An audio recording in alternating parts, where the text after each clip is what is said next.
안녕하십니까. 안녕하세요. 계속해서 갈라디아서 말씀을 상고해 보겠습니다. 지난 시간에 갈라디아서 1장부터 10장까지를 살펴봤습니다. 이 시간에는 이제 이어서 11절부터 마지막 24절까지 살펴보도록 하겠습니다.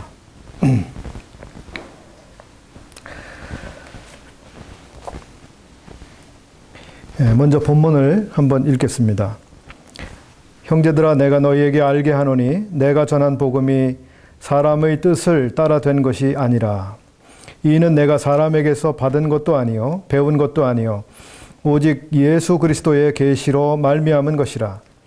내가 이전에 유대교에 있을 때에 행한 일을 너희가 들었거니와 하나님의 교회를 심히 핍박하여 잔해하고 내가 내 동족 중 여러 연갑자보다 유대교를 지나치게 믿어 내 조상의 유전에 대하여 더욱 열심히 있었으나 그러나 내 어머니의 태로부터 나를 택정하시고 은혜로 나를 부르시니가 그 아들을 이방에 전하기 위하여 그를 내 속에 나타내시기를 기뻐하실 때에 내가 곧 혈육과 의논하지 아니하고 또 나보다 먼저 사도된 자들을 만나려고 예루살렘으로 가지 아니하고 오직 아라비아로 갔다가 다시 다메섹으로 돌아갔노라. 그 후 3년 만에 내가 게바를 신방하려고 예루살렘에 올라가서 저와 함께 15일을 유할세 주의 형제 야고보 외에 다른 사도들을 보지 못하였노라. 보라, 내가 너희에게 쓰는 것은 하나님 앞에서 거짓말이 아니로라. 그 후에 내가 수리아와 길리기아 지방에 이르렀으나 유대의 그리스도 안에 있는 교회들이 나를 얼굴로 알지 못하고 다만 우리를 핍박하던 자가 전에 잔해하던 그 믿음을 지금 전한다 함을 듣고 나로 말미암아 영광을 하나님께 돌리니라.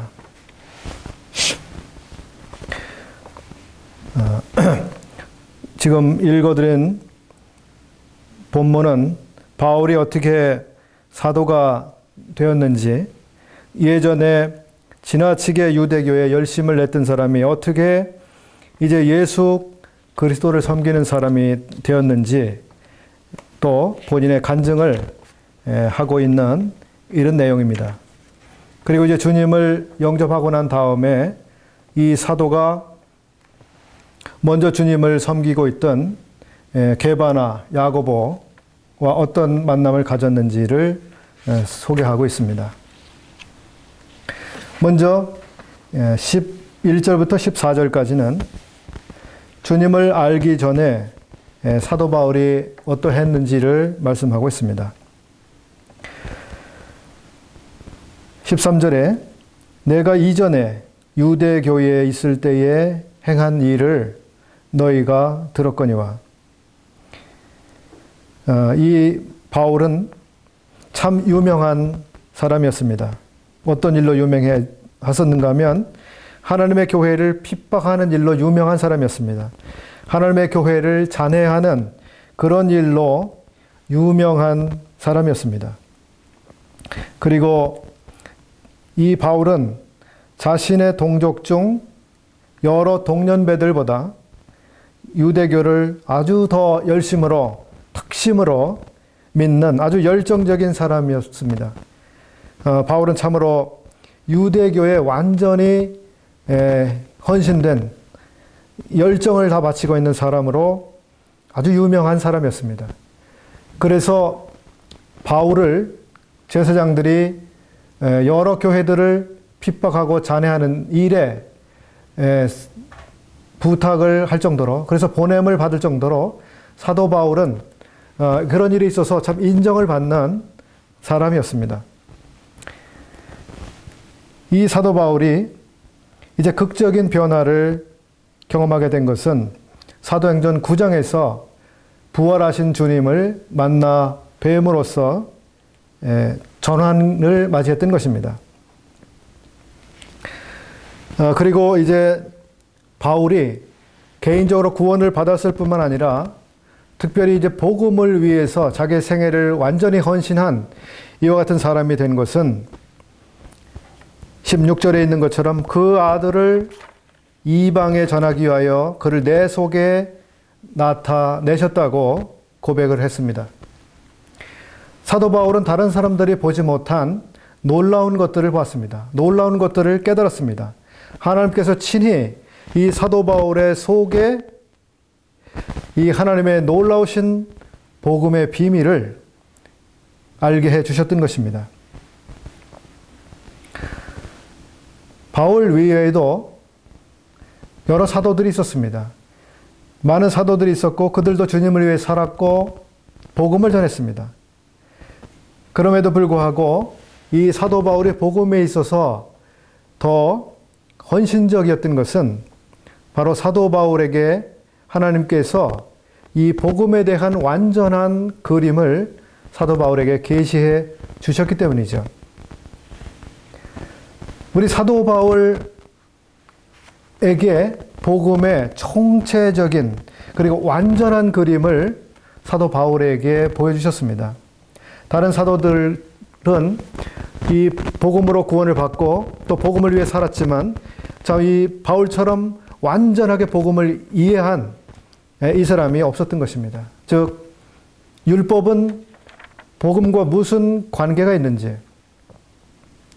율법은 어떤 기능을 하도록 위해서 하나님이 준비하신 것인지, 또 은혜로 100% 은혜로 받는 구원에 대해서 이 사도 바울만큼 철저하게 이해를 했던 사람이 없었던 것이죠.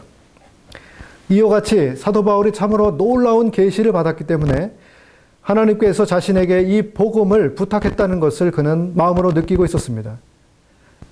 이 복음의 완전한 그림, 완전한 복음, 이것을 사도 바울이 계시로 인해서 알고 있었고 또 그 복음을 자신에게 하나님 부탁했다는 것을 알았기 때문에 자신은 그 복음을 계속해서 지켜내고 그 복음을 완전한 그림으로 사람들에게 전하는 이것이 자신의 사명이라고 하는 것을 사도 바울이 가지고 있었기 때문에 이와 같이 복음에 있어서 철저한 사람이 됐다고 이해를 할 수가 있습니다. 두 번째, 사도 바울이 왜 그렇게 복음에 있어서 철저한 사람이 됐는가는 11절과 12절에 있습니다. 내가 전한 복음이 사람의 뜻을 따라 된 것이 아니다. 이는 내가 사람에게서 받은 것도 아니요 배운 것도 아니요 오직 예수 그리스도의 계시로 말미암은 것이다. 사도 바울이 알게 된 복음, 그리고 사도 바울이 이제 전하는 복음은 사람의 뜻을 따라 된 것이 아니다. J.B. 필립스가 이 본문을 이렇게 번역을 했습니다. No human inventor, no man gave it to me, no man taught it to me. 이렇게 의역을 했는데 이것은 자신이 전하고 있는 이 복음은 사람들이 창조해낸, 만들어낸 것이 아니고 또 어떤 사람들이 나에게 준 이것이 아니고 또 어떤 사람들이 나를 가르쳐서 이제 내가 배운 그 복음이 아니라고 하는 것입니다. 사람의 뜻을 따라 된 것이 아니라 또 사람에게 받은 것도 아니고 사람으로부터 배운 것도 아닌 이 복음. 이 복음은 철저하게 예수 그리스도로부터 직접 자기에게 계시됐다고 하는 것이죠. 이것은 바울이라고 하는 사람에 대한 하나님의 계획 가운데서 사도 바울에게 특별하게 부탁된 일이었죠. 사도 바울은 그것을 알았던 것입니다. 자기가 전하고 있는, 자기가 가지고 있는 이 복음의 가치를 분명하게 알았던 것입니다. 그리고 자신의 복음은 사람의 뜻을 따라 된 것도 아니고 사람에게서 받은 것도 아니고 사람이 가르친 것도 아니고 예수 그리스도의 계시로 되었을 뿐 아니라 이제 은혜로 자기에게 계시된 복음이라고 하는 것을 사도 바울이 말하고 있습니다. 이것은 사도 바울의 노력에 의해서 사도 바울의 것이 된 그 복음이 아닙니다. 자기는 이 복음을 소유하기 위해서 노력한 것이 없습니다. 이것은 전적인 은혜, 전적인 계시였습니다. 이제 사도 바울이 이 복음을 가지게 되었을 때 자신은 하나님의 교회를 심히 핍박하여 잔해하고 또 여러 연갑조보다 유대교를 지나치게 믿는 이런 사람이었지만 이제는 이 복음으로 말미암아 자신이 완전히 변했다고 하는 간증을 여기에 하고 있습니다. 사도 바울만큼 복음으로 확실하게 변화된 사람이 또 있을까 싶습니다. 사도 바울은 완전하게 변했습니다. 완전한 다른 사람이 됐습니다. 이것이 복음의 능력이죠. 우리가 기대하는 것은 복음을 듣는 사람들이 바로 이와 같이 사도 바울처럼 완전한 변화를 받는 것, 완전한 새 사람이 되는 것, 이것을 우리가 기대하고 있지 않습니까? 16절, 그 아들을 이방에 전하기 위하여 그를 내 속에 나타내셨다.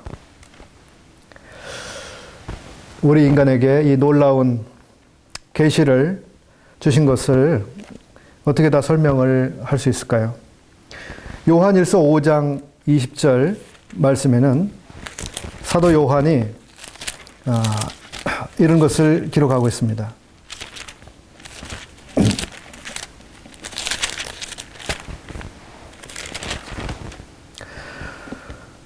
또 아는 것은 요한일서 5장 19절 또 아는 것은 우리는 하나님께 속하고 온 세상은 악한 자 안에 처한 것이며 또 아는 것은 하나님의 아들이 이르러 우리에게 지각을 주사 우리로 참된 자를 알게 하신 것과 또한 우리가 참된 자 곧 그의 아들 예수 그리스도 안에 있는 것이니 그는 참 하나님이시오 영생이시라. 여기 놀라운 사실을 기록하고 있죠. 하나님의 아들이 이르러 우리에게 지각을 주셨다. 그리고 그 지각을 주심으로써 무엇을 하셨는가? 그의 아들, 참된 자를 알게 하셨다. 이것은 하나님이 지각을 주실 때에 가능한 일이고 지각을 주심으로써 가능한 일이죠. 오늘날 우리가 예수 그리스도를 믿는 것, 아는 것, 이것은 바로 하나님께서 우리로 하여금 참된 자를 알게 하시는 그 놀라운 은혜, 그 놀라운 능력에 의한 것이죠. 우리가 열심히 주님을 찾으려고 애썼기 때문에, 발견하려고 애썼기 때문에, 탐구했기 때문에 예수 그리스도를 알게 된 것이 아니라 우리에게 하나님께서 지각을 주셨기 때문에 이제 우리가 예수 그리스도를 안다 라고 하는 것입니다. 사도 바울이 이 복음에 대해서 복음을 알고 새로운 사람이 된 것은 바로 동일하게 이 사도 바울에게 지각을 주사 참된 자를 알게 하신 그 은혜 때문이었습니다.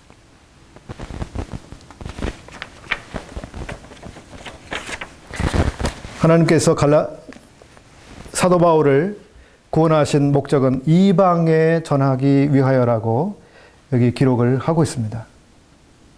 사도 바울을 구원하신 분명한 목적이 있었습니다. 사도 바울은 일찍부터 이런 사실을 알고 있었습니다.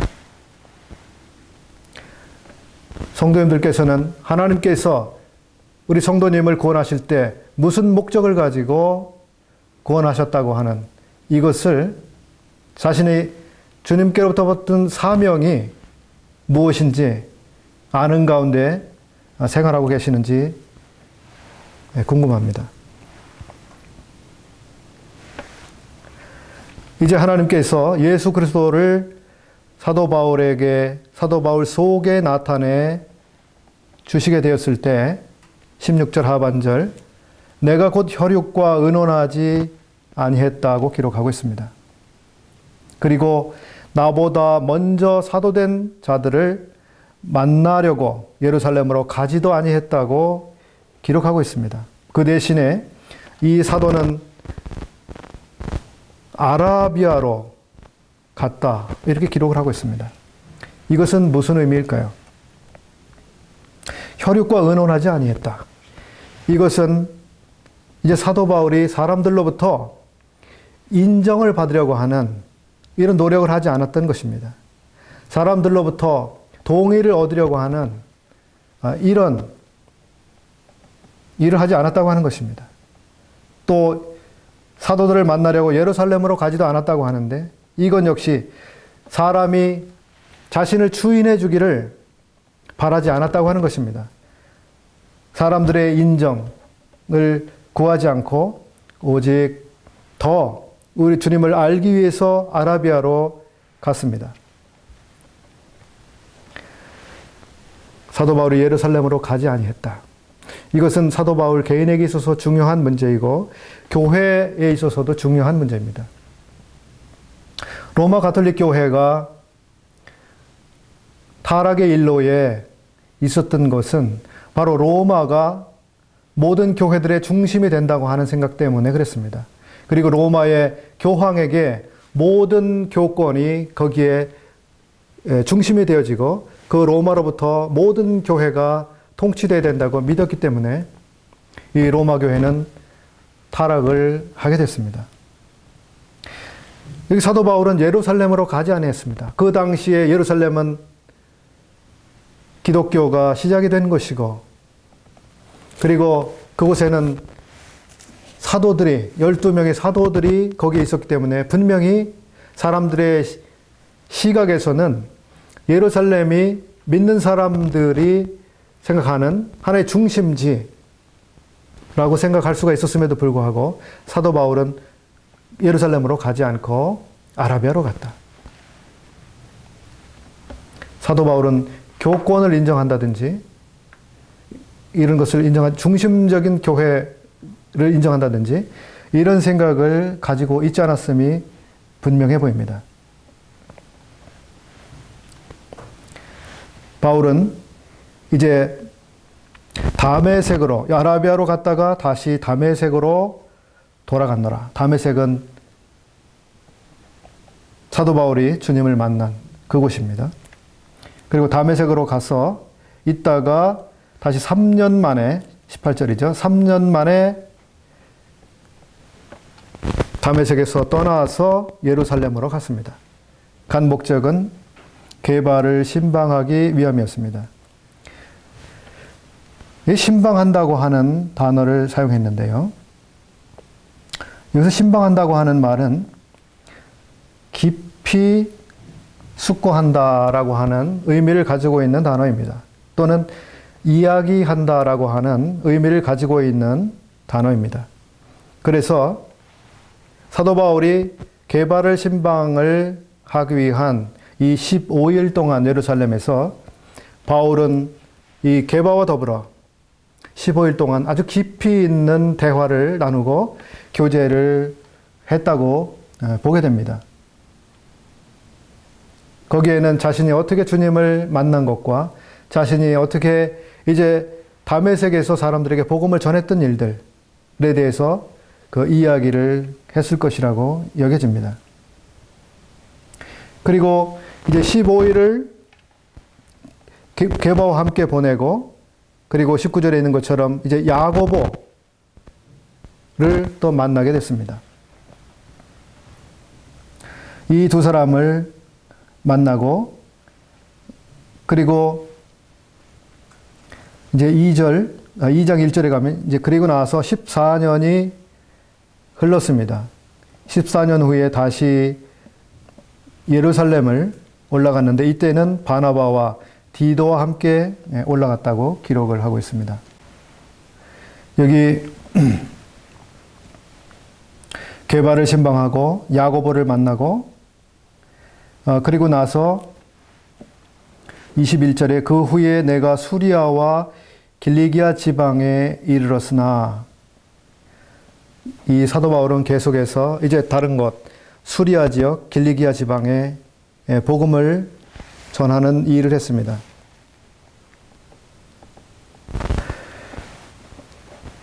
이때에 유대에 있는 성도들은 이제 사도 바울을 직접 대면해서 보지 못했지만 이제 예전에 사울이라고 하는 사람이 이제는 이 교회를 핍박하고 잔해하던 이 사람이 이제는 복음을 위해서 교회를 위해서 어떻게 헌신하고 있는 이런 소식을 듣게 되었을 때 유대에 있는 성도들이 이제 하나님께 영광을 돌리게 됐습니다. 우리를 핍박하던 자가 전에 잔해하던 그 믿음을 지금 전한다. 참으로 하나님께서는 이 사도 바울의 회심과 변화를 통해서 놀라운 영광을 얻으셨습니다. 영광을 하나님께 돌리니라. 어떠십니까?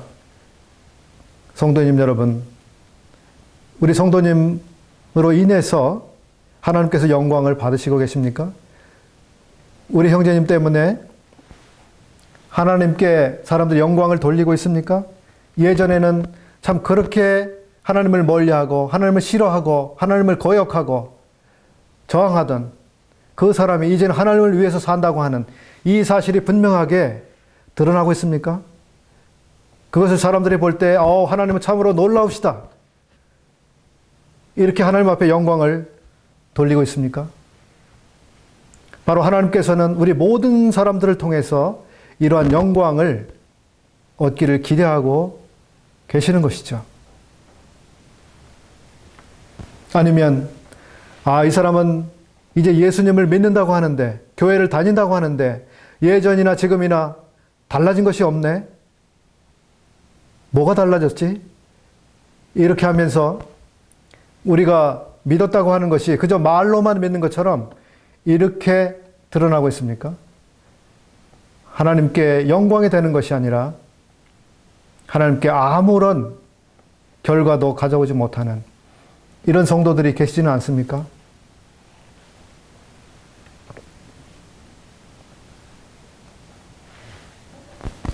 예루살렘에 있는 사람들이 이 바울의 이런 소식을 들을 때 정말 얼마나 반가웠고 얼마나 감사했을까요? 우리를 그렇게 못 살게 하던, 우리를 그렇게 쫓아다니던, 우리를 잡으려고 하던 그 사람이 이렇게 변화돼서 우리가 믿는 믿음을 동일하게 가지고 있고 동일한 목적을 향해서 동일한 주님을 그렇게 진실로 섬기고 있는 이 사실을 볼 때 얼마나 감사가 됐겠습니까?